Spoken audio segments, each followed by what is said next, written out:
നമസ്കാരം. മുല്ലപ്പെരിയാർ ഡാമുമായി ബന്ധപ്പെട്ടുള്ള ചർച്ചകൾ കനക്കുമ്പോൾ ഈ വിഷയത്തിൽ ആദ്യമായി പ്രതികരണം അറിയിക്കുകയാണ് സംവിധായകനും ബിഗ് ബോസ് വിജയിയുമായ അഖിൽ മാരാർ. മുല്ലപ്പെരിയാറിന് ബലക്ഷയമുണ്ട് എന്നും അത് തകരുമെന്നുമുള്ള വാർത്തകൾ ജനങ്ങളെ ആശങ്കപ്പെടുത്തുന്ന സാഹചര്യത്തിൽ മുല്ലപ്പെരിയാർ പൊട്ടില്ല എന്ന വാദവുമായി മുഖ്യമന്ത്രി ഇന്നലെ വാർത്താ സമ്മേളനത്തിനിടെ പ്രത്യക്ഷപ്പെട്ടിരുന്നു. എന്നാൽ പൊട്ടുമെന്ന് പറഞ്ഞ് ജനങ്ങളെ ഭയപ്പെടുത്തുന്ന മാധ്യമങ്ങളോ പൊട്ടില്ല എന്ന് കണ്ണടച്ചുകൊണ്ട് പറയുന്ന പിണറായിയോ അല്ല ഈ കാര്യത്തിൽ അഭിപ്രായം പറയേണ്ടത്. കൃത്യമായ വിവരങ്ങൾ പഠിച്ച് ഒരു വിദഗ്ധ സമിതി നൽകുന്ന റിപ്പോർട്ടാണ് ജനങ്ങൾക്ക് വേണ്ടത് എന്നും മാരാർ പറഞ്ഞു. അല്ലാത്ത പക്ഷം ഈ വിഷയത്തിൽ ഉയരുന്ന എല്ലാത്തരം ആരോപണങ്ങളും വെറും ആരോപണങ്ങൾ മാത്രമായി കാണാനാകൂ എന്നും അദ്ദേഹം പറഞ്ഞു. അടുത്തിടെ ഏറ്റവും കൂടുതൽ ആൾക്കാർ എനിക്ക് അയച്ച മെസ്സേജ് അല്ലെങ്കിൽ എന്നോട് ആവശ്യപ്പെട്ട ഒരു കാര്യമെന്ന് പറയുന്നത് ഞാൻ മുല്ലപ്പെരിയാറിനെ കുറിച്ചൊന്ന് സംസാരിക്കണം എന്നുള്ളതായിരുന്നു. ഞാനതിനെക്കുറിച്ച് സംസാരിക്കാൻ വേണ്ടി ഇരിക്കുമ്പോഴായിരുന്നു മുഖ്യമന്ത്രിയുടെ ഒരു പ്രസ്താവന വരുന്നത്. മുല്ലപ്പെരിയാറിനെ കുറിച്ച് ആരും ആശങ്കപ്പെടേണ്ട കാര്യമില്ല. അപ്പോൾ അത് വലിയ രീതിയിൽ സ്വീകരിക്കപ്പെടാവുന്ന ഒരു വാചകമായിട്ട് എനിക്ക് തോന്നി. കാര്യം ഇന്നലകളിൽ പറഞ്ഞ വാക്കുകളൊക്കെ തന്നെ പാലിച്ചിട്ടുള്ള, ജനങ്ങൾക്ക് കൊടുത്ത വാഗ്ദാനങ്ങളെല്ലാം തന്നെ പാലിച്ചിട്ടുള്ള ഒരു കാര്യം പറഞ്ഞു കഴിഞ്ഞാൽ വളരെ വ്യക്തമായും കൃത്യമായും പഠിച്ച് കേരളത്തിലെ ജനതയോട് പറയുന്ന ഒരു മുഖ്യമന്ത്രി നമ്മളോട് പറയുമ്പോൾ നമ്മളാരും ആശങ്കപ്പെടേണ്ടതില്ല എന്ന് തന്നെയാണ് എനിക്കും പറയാനുള്ളത്. എന്നിരുന്നാലും എനിക്ക് വ്യക്തിപരമായിട്ട് ആവശ്യപ്പെടാനുള്ളത്, അല്ലെന്നുണ്ടെങ്കിൽ എനിക്ക് എൻ്റെ വ്യക്തിപരമായിട്ടുള്ള അഭിപ്രായത്തിൽ എനിക്ക് പറയാനുള്ളത്, മുല്ലപ്പെരിയാറിനെ സംബന്ധിച്ച് കഴിഞ്ഞ കുറേ വർഷങ്ങളായിട്ട് ജനങ്ങൾക്കിടയിൽ ഒരു വലിയ ആശങ്കയുണ്ട്. മുല്ലപ്പെരിയാറിന് കീഴിൽ പണ്ട് ഇടുക്കിക്കാർക്ക് ഭയപ്പെടേണ്ടിയിരുന്നു എന്ന് പറഞ്ഞത് പിന്നീട് കേരളം മുഴുവൻ ഭയപ്പെടേണ്ട ഒരു സാഹചര്യം ഉണ്ടാകുന്നത് നമ്മുടെ മണിയാശാൻ ഡാം തുറന്നു വിട്ടപ്പോഴാണ്. കേവലം 1 മീറ്റർ ഡാം ഉയർത്തിയ സമയത്ത്, 1 മീറ്റർ ഡാമിന്റെ ഷട്ടർ ഉയർത്തിയ സമയത്ത് പന്തളത്തും റാന്നിയിലും ഉൾപ്പെടെ വെള്ളം കയറിയ ഒരു സാഹചര്യം കേരളത്തിൽ സൃഷ്ടിക്കപ്പെട്ടപ്പോൾ 1 മീറ്റർ ഡാമിന്റെ ഷട്ടർ ഉയർത്തുമ്പോൾ ഇത്രയേറെ വെള്ളം കുതിച്ച് കയറാവുന്ന ഒരു സാഹചര്യം മറ്റ് ജില്ലകളിൽ ഉണ്ടാകുമെങ്കിൽ മുല്ലപ്പെരിയാർ ഒരു പക്ഷേ പൊട്ടിയാൽ, അതിനെ തുടർന്ന് മറ്റ് ഡാമുകൾ പൊട്ടിയാൽ, ആ വെള്ളം സംഭരിക്കാൻ ഇടുക്കിക്ക് കഴിയാതെ വന്നാൽ പൂർണ്ണമായും നമ്മുടെ സംസ്ഥാനം തന്നെ ഇല്ലാതാകുന്ന ഒരു സാഹചര്യം ഉണ്ടാകും. ഇതിങ്ങനെ ഒരു കാരണവശാലും സംഭവിക്കുക എന്നുള്ള അർത്ഥത്തിലല്ല പറഞ്ഞത്. ഇത്തരം ചിന്തകൾ മനസ്സിലേക്ക് കയറ്റിവെച്ച് കിടന്നുറങ്ങുന്ന ഒരു വലിയ ജനത ഇടുക്കിയുടെയും മുല്ലപ്പെരിയാറിന്റെയും പരിസരത്തും എറണാകുളത്തുമൊക്കെ ആയിട്ട് ഉണ്ട് എന്നുള്ളൊരു യാഥാർത്ഥ്യം നിങ്ങൾ മനസ്സിലാക്കുക. എല്ലാ രാത്രിയിലും കിടന്നുറങ്ങുമ്പോൾ ഒരുപക്ഷെ രാവിലെ ഉറങ്ങി എണീക്കാൻ വൈകുന്ന ഒരുവന്റെ തലയിലേക്ക് കുറച്ച് വെള്ളം കൊണ്ട് കുടഞ്ഞാൽ മുല്ലപ്പെരിയാർ പൊട്ടിയെന്ന് പറഞ്ഞ് ഇറങ്ങി ഓടുന്ന ഒരവസ്ഥ ഉണ്ടാവത്തക്ക രീതിയിലുള്ള മാനസിക ചിന്തയിലാണ് ഒരുവൻ കിടന്നുറങ്ങുന്നത്. അപ്പം ഇത് അവന്റെ എല്ലാ സമാധാനവും നശിപ്പിക്കും, എല്ലാ സ്വസ്ഥതയും നശിപ്പിക്കും. മുന്നോട്ട് ജീവിക്കുന്ന ഓരോ കാര്യത്തെക്കുറിച്ചും ഓരോ ജനതയ്ക്കും സംശയമുണ്ടാവും. അപ്പോൾ കേവലം ഒരു സ്റ്റേറ്റ്മെന്റ് വന്ന് നടത്തിയിട്ട് പോകുകയല്ല മുഖ്യമന്ത്രി ചെയ്യേണ്ടത്. ഇതുവരെയാണ് ഞാൻ പറയാൻ വന്നൊരു പ്രധാനപ്പെട്ട കാര്യം. ഇപ്പോൾ ഒരാൾ എന്നോട് വന്ന് ചോദിക്കുകയാണ്, അഖിലേട്ടാ മുല്ലപ്പെരിയാർ പൊട്ടും, മുല്ലപ്പെരിയാറിൽ പുതിയ ഡാം പണിയണം എന്ന് ചോദിച്ചാൽ ഞാൻ എന്തടിസ്ഥാനത്തിലാണ് മുല്ലപ്പെരിയാറിൽ ഒരു പുതിയ ഡാം പണിയണമെന്ന് ആവശ്യപ്പെടുന്നത്? അല്ലെങ്കിൽ കേരളത്തിലെ ഈ ആവശ്യം ഉന്നയിക്കുന്ന ആൾക്കാർ എന്തടിസ്ഥാനത്തിലാണ് മുല്ലപ്പെരിയാറിൽ പുതിയ ഡാം പണിയണമെന്നും മുല്ലപ്പെരിയാർ പൊട്ടുമെന്നും പറഞ്ഞുകൊണ്ടിരിക്കുന്നത്? ഏതെങ്കിലും വക്കീൽ എവിടെന്നെങ്കിലും കുറെ രേഖകൾ എടുത്തു വെച്ച് നിരത്തി മുല്ലപ്പെരിയാറിന്റെ ഭാഗത്ത് സൈഡിൽ ഏതെങ്കിലും ഒരു വിള്ളലിന്റെ ഫോട്ടോയും കാണിച്ചിട്ട് ഈ മുല്ലപ്പെരിയാർ പൊട്ടുമെന്ന് പറഞ്ഞ് ജനത്തെ ഭയപ്പെടുത്തുന്ന തെമ്മാടിത്തരമല്ലേ യഥാർത്ഥത്തിൽ ഇപ്പോൾ കാണിച്ചുകൊണ്ടിരിക്കുന്നത്? മുല്ലപ്പെരിയാർ പൊട്ടും, മുല്ലപ്പെരിയാർ പൊട്ടുമെന്ന് പറഞ്ഞ് കേരളത്തിലുടനീളം ആശങ്ക സൃഷ്ടിക്കുന്ന ഇത്തരക്കാർ യഥാർത്ഥത്തിൽ കേരള സമൂഹത്തോട് ചെയ്യുന്നത് ഗുണമാണോ ദോഷമാണോ? മുല്ലപ്പെരിയാർ മാത്രമല്ല, ഇന്ത്യയിലൊട്ടാകെ എത്രയോ ഡാമുകളുണ്ട്. ഹിരാക്കുഡും ഫക്രാനങ്കലും പോലെയുള്ള വലിയ വലിയ ഡാമുകൾ ഇന്ത്യയിലുണ്ട്. ഇതൊക്കെ തകർന്നു കഴിഞ്ഞാൽ ഇന്ത്യയിലെ 3-4 സംസ്ഥാനങ്ങൾ തന്നെ ഇല്ലാതാകും. അപ്പം നമ്മളൊക്കെ ജീവിക്കുന്നത് ഓരോ ദിവസവും ഭയപ്പെടേണ്ട സാഹചര്യങ്ങളിലാണ്. ഭൂമി ഉലുക്കം തടയാൻ നമുക്ക് ആർക്കെങ്കിലും കഴിയുമോ? ഞാനിപ്പോൾ ഈ ഇരുന്ന് സംസാരിക്കുന്നത് കൊച്ചിയിലുള്ള ഒരു ഫ്ളാറ്റിന്റെ 18ാമത്തെ നിലയിലിരുന്നുകൊണ്ടാണ് ഞാൻ സംസാരിക്കുന്നത്. 1 മണിക്കൂർ കഴിഞ്ഞാൽ ഇവിടെ എന്തെങ്കിലും സംഭവിക്കുമില്ലോ നമുക്ക് പറയാൻ പറ്റുമോ? അപ്പോൾ ഇവിടെ നിന്നിട്ട് ഞാൻ എല്ലാവരെയും ഭയപ്പെടുത്തിക്കൊണ്ടിരിക്കുകയാണ്. ദുബായ് എന്ന് പറയുന്ന ഒരു മഹാനഗരം. ഈ ദുബായ് എന്ന് പറയുന്ന മഹാനഗരം എവിടെയാണ് കെട്ടിപ്പൊക്കി വെച്ചേക്കുന്നത്? വെറും മണലിലാണ്. ഈ മണലിന്റെ അടിയിൽ പൈല് ചെയ്തിട്ടാണ് ഈ കാണുന്ന ബഹുനില മന്ദിരങ്ങളൊക്കെ തന്നെ ദുബായിൽ ഉണ്ടാക്കി വെച്ചേക്കുന്നത്. ഒരു പ്രത്യേക സുപ്രഭാതത്തിൽ ദുബായിൽ ഭൂകമ്പം വരുമെന്നും ഇത് മുഴുവൻ തകരുമെന്നും പറഞ്ഞുകൊണ്ട് ഭയപ്പെടുത്താൻ തുടങ്ങിക്കഴിഞ്ഞാൽ എന്തായിരിക്കും ദുബായിൽ ജീവിക്കുന്ന മനുഷ്യരുടെ അവസ്ഥ?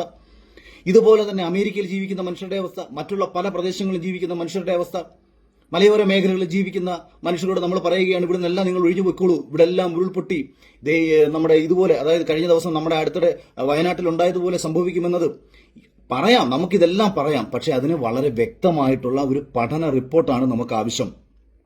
അപ്പോൾ മുല്ലപ്പെരിയാറിൽ പുതിയ ഡാം പണിയണോ വേണ്ടയോ എന്നുള്ള കാര്യത്തിൽ ഞാനോ സോഷ്യൽ മീഡിയയിൽ അഭിപ്രായം ഉന്നയിക്കുന്നവരോ അല്ല മറുപടി പറയേണ്ടത്.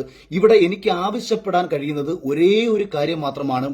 ജനങ്ങളുടെ ആശങ്ക അകറ്റാൻ വേണ്ടി എത്രയും പെട്ടെന്ന് സംസ്ഥാന സർക്കാരും കേന്ദ്ര സർക്കാരും സുപ്രീം കോടതിയും ഒക്കെ അടങ്ങുന്ന ഒരു വിദഗ്ധ സമിതിയുടെ നേതൃത്വത്തിൽ ഒരു പാനൽ രൂപീകരിച്ചിട്ട് ഏറ്റവും മികച്ച ഇന്ത്യയിലെ തന്നെ ഏറ്റവും മികച്ച ഡാം മാനേജ്മെന്റ് എഞ്ചിനീയറിംഗ് വിദഗ്ധന്മാരെ കൊണ്ടും അതുപോലെ തന്നെ ഡാമിന്റെ ബലക്ഷമത പരിശോധിക്കുന്ന വിദഗ്ധന്മാരെ കൊണ്ടും എത്രയും പെട്ടെന്ന് മുല്ലപ്പെരിയാറിന്റെ ബലം പരിശോധിക്കാൻ വേണ്ടിയിട്ട് ഒരു സമിതിയെ നിയോഗിക്കുക കൂടിയാണ് വേണ്ടത്.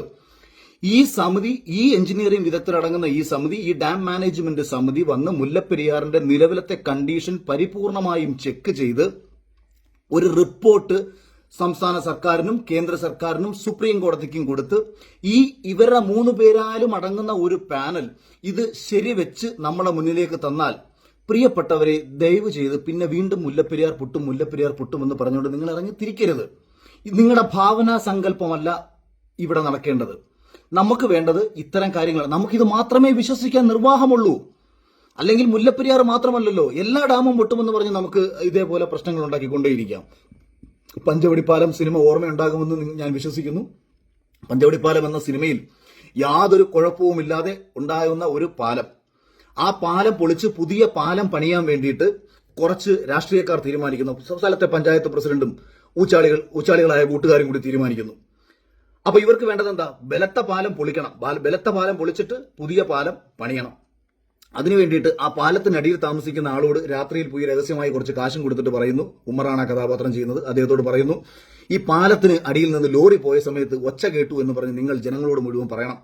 അങ്ങനെ പിറ്റേ ദിവസം മുതൽ ഉമ്മർ നടന്ന് ജനങ്ങളോട് മുഴുവൻ പറയുകയാണ്, ഈ പാലത്തിലൂടെ ലോറി പോയ സമയത്ത്, വലിയ വാഹനങ്ങൾ പോയ സമയത്ത് അതിന്റെ കുലുങ്ങുന്ന സൗണ്ട് ഞാൻ കേട്ടു, ഈ പാലം പൊളിയും, പതിയെ ഈ പാലം പൊളിയും എന്നുള്ള ഒരു സംഭാഷണം, ഒരു സംസാരം ജനങ്ങളുടെ ഇടയിലേക്ക് പതിയെ കുത്തിവെക്കുകയാണ്. എഞ്ചിനീയേഴ്സ് വന്ന് ഇത് പരിശോധിച്ച് നോക്കുമ്പോഴത്തേക്ക് ഇതിന് പാലത്തിന് യാതൊരു പ്രശ്നങ്ങളുമില്ല. ഉടനെ എഞ്ചിനീയർമാർക്ക് പണം കൊടുക്കുകയാണ്, പാലത്തിന് കുഴപ്പമുണ്ടെന്നുള്ള റിപ്പോർട്ട് തരണം.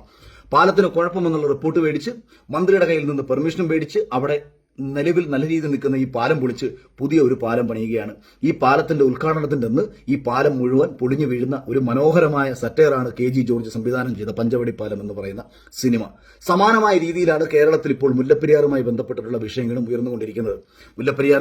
ഒന്നുകിൽ മുല്ലപ്പെരിയാർ ഡാം ഇതേപടി നിലനിർത്തിക്കൊണ്ട് പുതിയ ഡാം പണിയണോ വേണ്ടയോ എന്നുള്ള കാര്യത്തിൽ ഒരു റിപ്പോർട്ട് തയ്യാറാക്കുക. അതുകൊണ്ട് ഞാനിവിടെ ആവശ്യപ്പെടുന്നത്, കാരണം ഞാനിത് വളരെ ലളിതമായി ഞാൻ നിങ്ങളോട് കുറച്ചും കൂടെ പറയാം. നിങ്ങൾ ആരെങ്കിലും ഒരാൾ നിങ്ങളുടെ വീടിന്റെ പാല് കാച്ചിന് എന്നെ നിങ്ങളുടെ വീട്ടിലേക്ക് വിളിക്കുകയാണ്. ഞാൻ നിങ്ങളുടെ വീട്ടിലേക്ക് വന്നിട്ട് നിങ്ങളുടെ വീട് നോക്കിയിട്ട് ആകെ എനിക്ക് പറയാൻ പറ്റുന്ന സത്യസന്ധമായ അഭിപ്രായം ഈ വീട് കാണാൻ കൊള്ളാവോ കൊള്ളത്തില്ലയോ എന്നുള്ളത് മാത്രമാണ്. അല്ലാതെ ആ വീടിന് ബലമുണ്ടോ ബലമില്ലയോ എന്ന് പറയാൻ ഞാൻ ആരുമല്ല. ഞാൻ അവിടെ നേരെ വന്നിട്ട് ഈ വീടിന്റെ പില്ലറങ്ങ് പൊളിച്ചു കളഞ്ഞേക്കോ, വലത് സൈഡിൽ കിടന്ന പില്ലറങ്ങ് പൊളിക്കണം, ഇതിന് ബലമില്ല, അല്ലെന്നുണ്ടെങ്കിൽ ഈ വീടിന് യാതൊരു ബലവുമില്ല, ഇത് നിങ്ങൾ പൊളിച്ചൊരു പുതിയ വീടങ്ങ് പണിയാൻ ഞാൻ പറഞ്ഞാൽ നിങ്ങൾ പറയും, സാറേ ഇതിന്റെ ആർക്കിടെക്റ്റും എഞ്ചിനീയറും ഒക്കെ പറഞ്ഞേക്കുന്നതിന് ബലം ഉണ്ടെന്നാണല്ലോ, ഇതിന് യാതൊരു ബലമില്ലെന്ന്, ഇത് അടുത്ത മഴക്കാലത്ത് ഇത് മൊത്തം പൊളിഞ്ഞു വീഴും എന്ന് എന്റെ ഭാവനയിൽ നിന്നുകൊണ്ടല്ല ഞാൻ പറയേണ്ടത് എന്നുള്ളൊരു യാഥാർത്ഥ്യം കൂടി ഞാൻ പറയുകയാണ്. അപ്പോൾ നമ്മൾ അനാവശ്യമായ ഭയം ജനങ്ങൾക്കിടയിലേക്ക് സൃഷ്ടിക്കുകയല്ല വേണ്ടത്. പണ്ട് കൊറോണ വന്ന സമയത്തും ഞാൻ ഇത് തന്നെയായിരുന്നു പറഞ്ഞത്. ഒരു രോഗം വരുമ്പോൾ ആ രോഗത്തെക്കുറിച്ച് കൃത്യമായ കാര്യങ്ങൾ ജനത്തിന് പറഞ്ഞു കൊടുക്കുന്നതിന് പകരം ജനത്തെ അനാവശ്യമായ ഭയം സൃഷ്ടിച്ച് കൊറോണ വന്ന രോഗികളെ അറ്റാക്ക് വരുത്തി കൊല്ലിച്ചു. ഒരുപാട് ആൾക്കാർ മരിച്ചതും അറ്റാക്ക് കൊണ്ടാണ്. ഇതൊരു റിയലായിട്ടുള്ള ഒരു മാനസിക യാഥാർത്ഥ്യമാണ്. ഇതിന് പണ്ട് ഹിറ്റ്ലറിന്റെ നാസി ക്യാമ്പുകളിൽ പഠനം വരെ നടന്നിട്ടുണ്ട്. മാനസികമായിട്ടൊരു മനുഷ്യനെ തളർത്തി കഴിഞ്ഞാൽ ശരീരം അതിനൊപ്പം സഞ്ചരിക്കും എന്നുള്ളത്.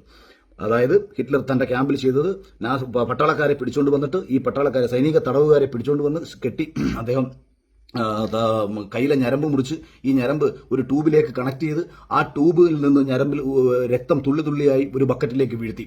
അപ്പോൾ ഈ പട്ടാളക്കാർ കണ്ടുകൊണ്ടിരിക്കുകയാണ്, അതായത് സൈനിക തടവുകാർ കണ്ടുകൊണ്ടിരിക്കുകയാണ്, തങ്ങൾ രക്തം വാർന്ന് ഏത് നിമിഷവും മരിക്കാം, കാരണം ബ്ലഡ് ഇങ്ങനെ ട്യൂബിൽ നിന്ന് വെള്ളം വിട്ടുകൊണ്ടിരിക്കുകയാണ്. കുറച്ച് കഴിഞ്ഞപ്പോൾ ഇവരെ കണ്ണ് മൂടിക്കെട്ടിയതിനു ശേഷം ഈ ട്യൂബ് ക്ലോസ് ചെയ്തിട്ട് പകരം വെള്ളത്തുള്ളികൾ മാത്രം തുള്ളിയായിട്ട് ഈ ബക്കറ്റിലേക്ക് ഇങ്ങനെ ഇട്ടുകൊണ്ടേയിരുന്നു. പക്ഷേ ഈ സൈനിക തടവുകാർ എന്താ വിചാരിച്ചത്? വെള്ളം വീഴുന്ന ഇതേ സൗണ്ട് കേൾക്കുമ്പോൾ രക്തമാണ് വീഴുന്നതെന്ന് വിചാരിച്ച് 2-3 മണിക്കൂറുകൾ കഴിഞ്ഞപ്പോൾ പലരും ശാരീരികമായി കുഴഞ്ഞ് വീഴുകയും ഒരാൾക്ക് അറ്റാക്ക് സംഭവിക്കുകയും ചെയ്തു. അതുവരെ യാതൊരു കുഴപ്പവുമില്ലാതിരുന്ന മനുഷ്യരാണ്.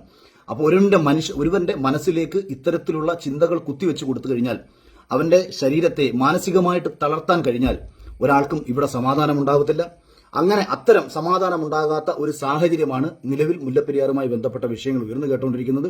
അതോടൊപ്പം വെറുതെ വന്നൊരു പത്രസമ്മേളനം നടത്തി മുല്ലപ്പെരിയാറിൽ ആശങ്കപ്പെടേണ്ട എന്നല്ല മുഖ്യമന്ത്രി പറയേണ്ടത്. പകരം എത്രയും പെട്ടെന്ന് മുല്ലപ്പെരിയാറുമായി ബന്ധപ്പെട്ട ആശങ്ക പരിഹരിക്കാൻ ഒരു വിദഗ്ധ സമിതിയെ നിയോഗിക്കാൻ കേന്ദ്രത്തിനോടും സുപ്രീം കോടതിയോടും ആവശ്യപ്പെടുക. എത്രയും പെട്ടെന്ന് തന്നെ കേരളത്തിൽ ഇപ്പോൾ ഈ അപകടം കൂടി ഉണ്ടായ സാഹചര്യത്തിൽ ഈ കേരളത്തിൽ നിന്നും കേരളത്തിലെ ജനങ്ങളുടെ ആശങ്ക പരിഹരിക്കത്തക്ക രീതിയിൽ ഒരു വിദഗ്ധ സമിതി വരികയും ആ വിദഗ്ധ സമിതി ഒരു റിപ്പോർട്ട് ജനതയ്ക്ക് കൊടുക്കുകയും ആ റിപ്പോർട്ടിനെ നമ്മൾ വിശ്വസിക്കുകയാണ് വേണ്ടെന്ന് പറഞ്ഞുകൊണ്ട് മുല്ലപ്പെരിയാർ വിഷയത്തിൽ എന്റെ അഭിപ്രായം ഞാൻ രേഖപ്പെടുത്തുന്നു. Thank you.